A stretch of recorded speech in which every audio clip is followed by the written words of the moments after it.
Click on subscribe button and don't forget to hit the bell icon. Hello everyone, मेरा नाम राहुल शिवहरे और आज हम लोग बात करने जा रहे हैं इक्विवेलेंट वेट के बारे में। पिछले वीडियो में मैंने पढ़ा मोल के बारे में और अब हम पढ़ेंगे इक्विवेलेंट वेट के बारे में। तो क्या होता है इक्विवेलेंट वेट? तो अगर मैं बात करूं, इक्विवेलेंट वेट जो होता है आपका वो होता है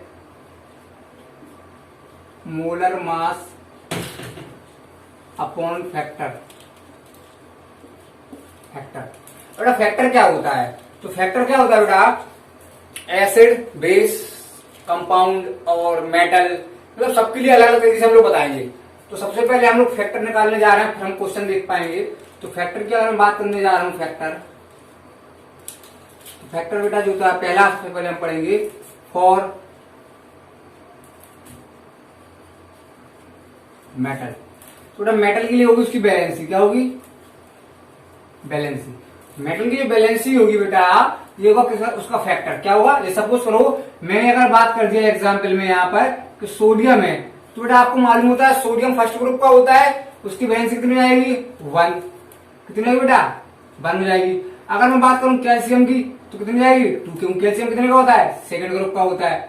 तो बेटा जिस ग्रुप का होगा उसकी बैलेंसी क्या हो जाएगी? उसका फैक्टर। अगर हम लोग बात करेंगे बेटा एल्यूमिनियम की तो किस ग्रुप का होता है बेटा? 13। वहां की बैलेंसी कितनी हो जाएगी? 3। ठीक है बेटा, तो ये बैलेंसी होती है। इसी बैलेंसी को बेटा मैं फैक्टर मानूंगा। क्या मानूंगा बेटा? इसी बैलेंसी को मैं क्या मानूंगा बेटा?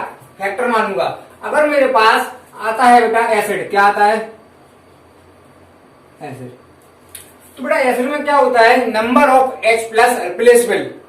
जितने number of H plus replaceable होंगे वही होगा उसका फैक्टर। तो लिखेंगे हम लोग number of H plus replaceable. Number of H plus replaceable. जैसे बेटा सपोज करो मैंने ले लिया HCl। क्या ले लिया बेटा? HCl। तो बेटा HCl के लिए कितना हो जाएगा? कितना H निकलेगा? 1। ठीक है बेटा। अगर मैंने बात कर दी H2SO4 तो बेटा कितना निकलेगा? 2। सपोज करो मैंने बात कर दी बेटा HNO3 तो कितना जाएगा बेटा? 1। ठीक है बेटा। सपोज करो मैंने बात कर दी HNO2 तो अभी कितना है बेटा? 1। समझ रहे बेटा? अगर मैंने बात कर दी 3 केस, फास्फोरस के जो 3 केस होते हैं बेटा, कौन कौन से होते हैं नोट करके लिखिए आप, इसी में नोट करके बढ़ाइए आप। अगर मैंने लिखा है H3PO4, कितना लिखा है? H3PO4, तो बेटा इसका फैक्टर होगा 3, क्योंकि इससे कितने H निकलेंगे? 3। अगर मैंने लिख दिया है H3PO3 तो बेटा इससे 3 H नहीं निकलेंगे, सिर्फ और सिर्फ 2 ही निकलेंगे। क्यों निकलेंगे ये बात हम बाद में कर लेंगे। ठीक है बेटा, अगर हमारे पास लिखा हुआ H3PO2 कितना H निकलेगा? 1। तो आपको याद करके चलना है फास्फोरस के तीनों केसों में कि जितना नंबर ऑफ H प्लस दिख रहा है उतना number of H plus replaceable नहीं होता है बेटा। फास्फोरस के केस में जितना नंबर हमको दिख रहा है हाइड्रोजन का उतना रिप्लेसेबल बेटा नहीं होता है। तो आपको इस बात को ध्यान रखना पड़ेगा। तो बेटा एसिड के लिए नंबर ऑफ H प्लस क्या होता है? फैक्टर होता है। क्या होता है? Factor, replaceable H plus. ठीक है बेटा, लिख लिया। अब हम आगे बात करने जा रहे हैं बेस के बारे में। किसके लिए बेटा बात करने जा रहे हैं? बेस। तो ऊपर लिख रहा हूं मैं, ऊपर बेटा ऊपर लिखूं मैं बेस के लिए। तो बेटा बेस जो होता है आपका बेस, इसमें क्या होता है? Number of OH minus replaceable. समझ पाए बेटा? Number of OH minus replaceable बेटा यहां कर रहा है बेस की बात। तो एग्जांपल में अगर बात करूं, सपोज करो NaOH कितना है बेटा? 1।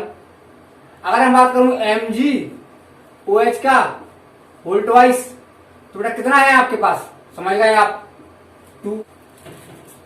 अगर बेटा मेरे पास लिखा हुआ है, एक क्वेश्चन को हम लोग नोट करेंगे यहां पे, जो होता है H3BO3। क्या होता है बेटा? H3BO3 इसको बोलते हैं बोरिक एसिड। क्या बोलते हैं बेटा? Boric acid. लेकिन बेटा बोरिक एसिड आपका जो होता है वो एक्चुअली बेटा ऐसा नहीं दिखता है, वो बेटा दिखता है इस तरीके से, जैसे कि बेस दिखता है हाइड्रोक्साइड। अब बेटा हमको समझ में ये आ रहा है कि इसके पास बेटा 3 OH है और तीनों OH दे देगा, तो इस हिसाब से बेटा इसका फैक्टर कितना हो जाएगा, 1 हो जाएगा। लेकिन ऐसा नहीं होता है। क्यों नहीं होता है बेटा? कि बोरॉन जो है वो अभी यहां पर अपना ऑक्टेट कंप्लीट नहीं कर पाया है, तो इसलिए वो अपना OH नहीं देता है। जब आप इसको पानी में डालेंगे तो वहां से एक OH को ये रिसीव करेगा, बुला लेगा, और उस OH को बुला के पानी से एक OH को बुला के बेटा ये बन जाएगा BOH का होल 4 -1 चार्ज। इस तरीके से बेटा बन जाएगा OH का होल 4, इस तरीके से लिख लो OH का होल 4। तो यानी इसने एक OH को रिसीव किया बेटा, तो उसका फैक्टर कितना हो जाएगा बेटा, 1। ध्यान रखिए बेटा, इंपॉर्टेंट क्वेश्चन है। आपके जो भी कॉम्पिटिटिव एग्जाम होंगे, चाहे वो नीट हो चाहे आपका जेई हो, तो जेई वगैरह जो होती है आपके एग्जाम, उन सब में इसको डालने के बहुत ज्यादा चांस हैं। ठीक है बेटा, याद रखिए आप H3BO3 दिखता है एसिड के जैसा, लगता है कि 3H निकालेगा, लेकिन एक्चुअली लिखा जाता है ऐसे। फिर भी लगा कि 3 OH निकालेगा, बेस है, फिर भी नहीं निकाल रहा है। वो कर क्या रहा है, एक OH को रिसीव कर रहा है और बना रहा है इस तरीके से स्ट्रक्चर। ठीक है बेटा, अब जब इस तरीके से बना लिया उसने स्ट्रक्चर, तो उसका फैक्टर कितना मानेंगे हम लोग, 1, क्योंकि उसने कितना OH लिया बेटा, 1। तो 1 OH को लेने के चक्कर में इसका फैक्टर कितना हो जाएगा बेटा, 1। तो बेटा बेस के बारे में आप लोग समझ गए कि number of OH minus replaceable. NaOH में बेटा 1, MgOH में बेटा MgOH का होल ट्वाइस 2, और अगर बात करूं मैं बेटा इसमें, तो कितना हो जाएगा बेटा, 1। तो आप इस बात को याद रखिएगा। ठीक है बेटा, तो जो हो गया आपका किसका, बेस का।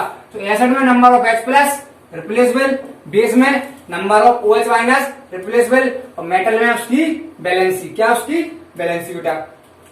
अगली बार हम बात करेंगे कंपाउंड के लिए। कंपाउंड के लिए तो बेटा कंपाउंड में क्या होता है, number of anion into charge of anion, या कैटायन ले लो, क्योंकि आपको मालूम है कि किसी भी कंपाउंड के अंदर जितना नंबर ऑफ पॉजिटिव चार्ज होता है उतना ही नंबर ऑफ नेगेटिव भी चार्ज होता है, क्योंकि टोटल जो सम आता है उसका ऑक्सीडेशन नंबर का बेटा वो 0 होता है, तभी कंपाउंड बन पाता है। ठीक है बेटा, तो हमने कंपाउंड में बात की number of anion into charge of anion. जैसे इसको हम देखिए एक एग्जांपल, सपोज करो मैंने ले लिया बेटा कार्बोनेट CaCO3, कैल्शियम कार्बोनेट दिया उसने हमको, कैल्शियम कार्बोनेट। अब हमको इसका निकालना है बेटा, तो कैसे निकालेंगे हम लोग, इसको तोड़ो सबसे पहले, और टूटने पे बनता है कैसे बेटा, Ca+2 और CO3 को -2, क्योंकि कार्बोनेट क्या होता है बेटा ऐसा, और कैल्शियम होता है ऐसा। ठीक है बेटा, अब कितना है नंबर इसका कार्बोनेट का बेटा, 1। ठीक है बेटा, कितना है चार्ज इंटू 2, तो कितना फैक्टर आ जाएगा बेटा, 2। समझ गए आई होप कैल्शियम कार्बोनेट का। अगर मैं बात करूं बेटा Na2SO4, अगर मैं उससे बात करी जाए तो बेटा Na2SO4 जो होता है इसमें कितना होगा सर्जी फैक्टर, तो निकालते हैं बेटा। कैसे, तोड़ो इसको, तो टूटने पर बेटा ये बनता है, कैसे बनता है, टूटने पर जो बनेगा Na पर +1 और SO4 पे -2। ठीक है बेटा, अब कितना है सल्फेट, नंबर लिखना है हमको 1, चार्ज कितना है बेटा 2, तो कितना फैक्टर आ जाएगा बेटा 2। समझ रहे, अगर हमसे कहा जी Al2SO4 का होल थ्राइस बेटा, ये कह दिया हमसे, तो बेटा आपको मालूम है इसको आप तोड़ोगे तो टूटने पर क्या बनेगा, ऐसे एल्यूमिनियम पर +3 और SO4 पर -2, भाई 3 आ गया इधर और 2 आ गया इधर। यही तो करते थे कंपाउंड फॉर्मेशन की पहली वीडियो में। कंपाउंड फॉर्मेशन की वीडियो अगर आपने नहीं देखी है बेटा तो देख लीजिए, क्योंकि कॉन्सेप्ट आपको वहीं से मिलेगा। ठीक है, चलो तो हम लोग निकालेंगे फैक्टर, कैसे निकलेगा, number of anion 1, number of anion 1 नहीं बन, कितने हैं 3, कितना सल्फेट है 3 सल्फेट, तो 3, चार्ज कितना है बेटा 2, तो कितना फैक्टर आ जाएगा 6, तो फैक्टर आ गया, कितना आ गया 6। तो ध्यान दीजिए बेटा, आप ऐसा ना कर लेंगे तोड़ने के बाद दिख रहा है आपको एक सल्फेट, कितना नंबर है 3, कितना सल्फेट है 3, चार्ज कितना है 2, कितना फैक्टर आएगा 6। तो समझ गया बेटा कि कंपाउंड जो भी होते हैं आपके पास, उन कंपाउंड्स के किस तरीके से आप लोग फैक्टर निकालेंगे। ठीक है बेटा, बता दें। ठीक, अगला हम देखने जा रहे हैं किसी भी रिएक्शन में, कोई भी रिएक्शन है हमारे पास, कोई भी रिडॉक्स रिएक्शन अगर हमारे पास है, और उस बेटा रिडॉक्स रिएक्शन में अगर बेटा आपको फैक्टर निकालना है, बेटा किसी भी रिडॉक्स रिएक्शन में बेटा अगर आपको फैक्टर निकालना है, तो फैक्टर को निकालने के लिए आप लोग क्या करेंगे, जितना भी चेंज आएगा आपका ऑक्सीडेशन नंबर में, किसमें ऑक्सीडेशन नंबर में,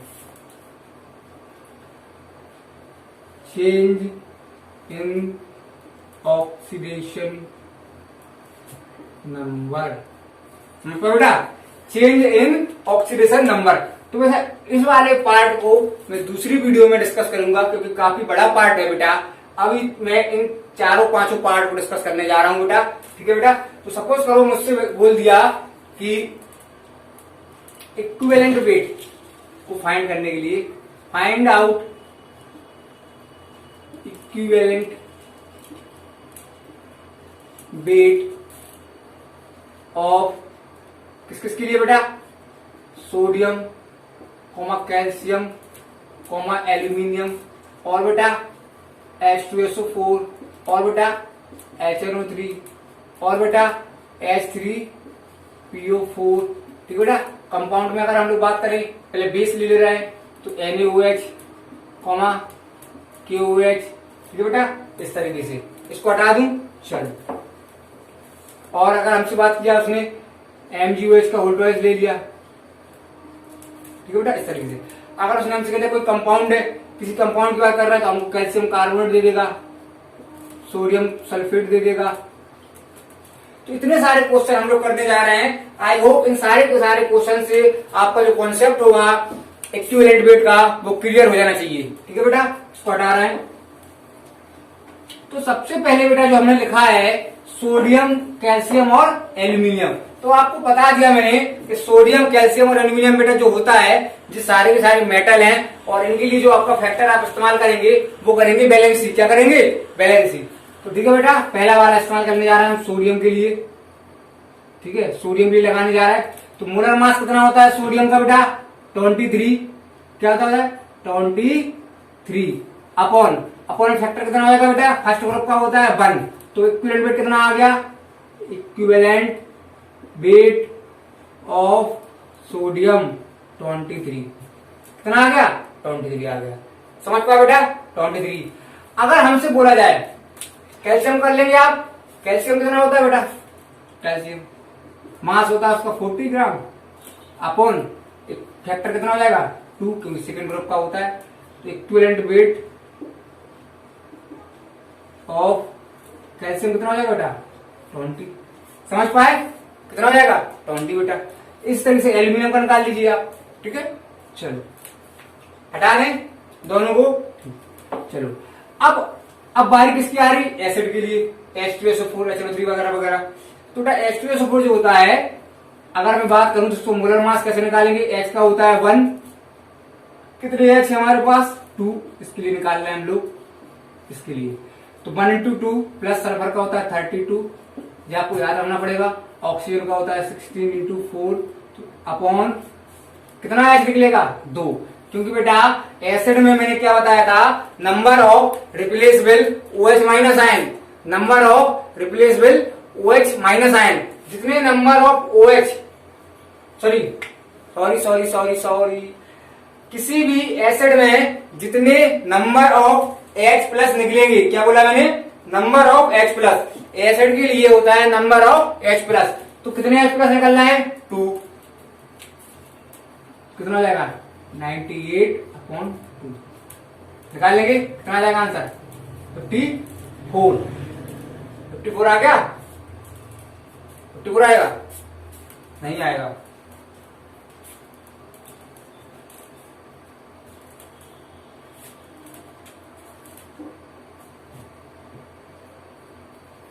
जाएगा आपका 49, कितना आएगा 49। 9। समझ गया बेटा। चलो इस तरीके से हमारे पास HNO3 है, HNO3। तो यहाँ पर हम क्या लिखेंगे HNO3 के लिए, उसका मोलर मास सपोज करो मैंने मान लिया m, फैक्टर H का कितना होता है 1, तो m/1। मेरे से बात करिए H3PO4, तो मास को मैंने मान लिया m, फैक्टर कितना हो जाएगा बेटा 3, m आप निकाल लीजिए, 3 हमने बता दिया फैक्टर। तो इस तरीके से इक्विवेलेंट वेट आ जाएगा बेटा। सही है। अगर हम लोग बात करते हैं बेस के लिए, इनको हटा रहे हैं। अगर हमने बात की बेस की, तो बेस में हम लोग NaOH ले लिया। NaOH के देखेंगे बेटा, तो Na का होता है 23, H का होता है 16 प्लस 1 अपॉन OH कितने हैं इसके पास 1, कितना हो जाएगा 40/1। तो इसका फैक्टर कितना आ जाएगा 40, कितना आ जाएगा बेटा 40 आ जाएगा। सही है। चलो अगला हम लोग देखते हैं QH के लिए। तो QH के लिए देखेंगे, तो QH का आप लोग मास निकाल लेंगे, सपोज करो m अपॉन कितना हुआ है 1। दूसरा है MgOH का होल ट्वाइस, तो इसके लिए क्या करेंगे आप MgOH का होल ट्वाइस, कितने OH निकलेंगे इसके पास से 2, m/2। तो क्लियर हो रहा है बेटा कि बेस के लिए number of OH minus replaceable, जितने नंबर ऑफ OH बेटा रिप्लेसेबल होंगे उसको ही हम लोग क्या मानेंगे, उसका फैक्टर। समझ गए बेटा, क्या मानेंगे हम उसको फैक्टर मान लेंगे। समझ गए। चलो अगला देखते हैं किसी कंपाउंड के बारे में, हटा दूं। चलो कंपाउंड ले लिया मैंने कैल्शियम कार्बोनेट, क्या ले लिया कैल्शियम कार्बोनेट। तो इसके लिए निकालने जा रहे हैं, इसका मास निकालोगे अगर आप लोग तो जो हो जाएगा 40 प्लस 12 प्लस इसका होता है 60, ठीक है 4 जो हो जाएगा ना बेटा 60, नहीं ऑक्सीजन कितना होता है बेटा 16, तो कितना हो जाएगा 3 है, सॉरी ठीक है 3 है यहाँ 4 नहीं है, तो 48 कितना हो जाएगा 48। अच्छा अपॉन में क्या रखना है हमको, उसका फैक्टर रखना है। तो फैक्टर कैसे निकलेगा, बताया मैंने, charge of anion into number of anion. तो अगर हम बात करूं चार्ज कितना आएगा इस पर, तो उसको तोड़ोगे आप, तो -2 इस पर +2, चार्ज कितना है 2, नंबर कितना है इसका CO3 का, इसका 1, कितना आएगा 100/2 यानी कि 50 आ गया क्या इसका इक्विवेलेंट वेट। समझ गए बेटा, समझ गए। ठीक है। अगला क्वेश्चन अगर Na2SO4 के लिए देखूं, इसके लिए तो क्या करेंगे आप लोग, m मान लिया इसका मास, फैक्टर कितना होगा बेटा, नंबर कितना है इसके पास 1, चार्ज कितना आएगा 2, तो 2 × 1 यानी 2, तो m/2 हो जाएगा। तो बेटा इस तरीके से करना क्या होगा, मोलर मास अपॉन फैक्टर मैंने आपको बता दिए। मेटल के लिए उसकी वैलेंसी, एसिड के लिए नंबर ऑफ H+, बेस के लिए नंबर ऑफ OH-, और किसी कंपाउंड में अगर हम लोग बात करेंगे बेटा तो उसके लिए फैक्टर हो जाएगा charge of cation into number of cation, या हम लोग कह सकते हैं charge of anion into number of anion. तो कुछ भी कर लीजिए आप, आपका इक्विवेलेंट वेट इस तरीके से निकल आएगा। तो आई होप आप लोग समझे होंगे इक्विवेलेंट वेट। Thank you.